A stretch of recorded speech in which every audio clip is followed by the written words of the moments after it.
Dikemukakan Kepala Disdukcapil Kabupaten Oki untuk memaksimalkan pelayanan adalah hal yang paling utama. Sehingga walau hari libur kerja, Duscapil berupaya untuk memberikan pelayanan di hari Sabtu dan libur.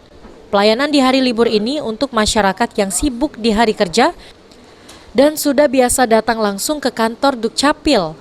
Disdukcapil memaksimalkan sistem piket khusus pelayanan percepatan, perekaman, dan pencetakan EKTP dan kartu keluarga, dengan harapan masyarakat dapat memanfaatkan hari libur.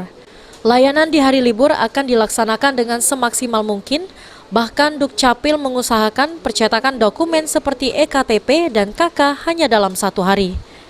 Untuk pelayanan perekaman EKTP dibuka pukul 8 hingga pukul 13 waktu Indonesia Barat, dan diusahakan semaksimal mungkin agar percetakan EKTP dan KK dilakukan hari yang sama.